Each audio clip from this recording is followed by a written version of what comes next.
কুরবানি যে আমরা করবো এটা কার বিধান, কেনই বা করতে হবে?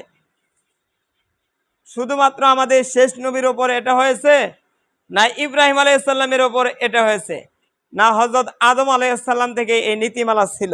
কোনটা? আমরা কার অনুসারী?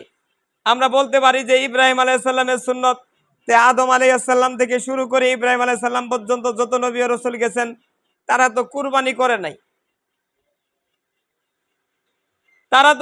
করে নাই। তাহলে আমাদেরকে কুরবানি করতে হবে কেন? সম্মানিত উপস্থিতি,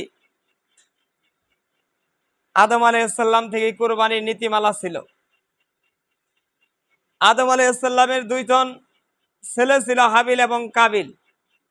আমরা এই ইতিহাস আগের থেকেই জানি। হাবিল এবং কাবিলের বিবাহ নিয়ে একটা দ্বন্দ্ব ছিল।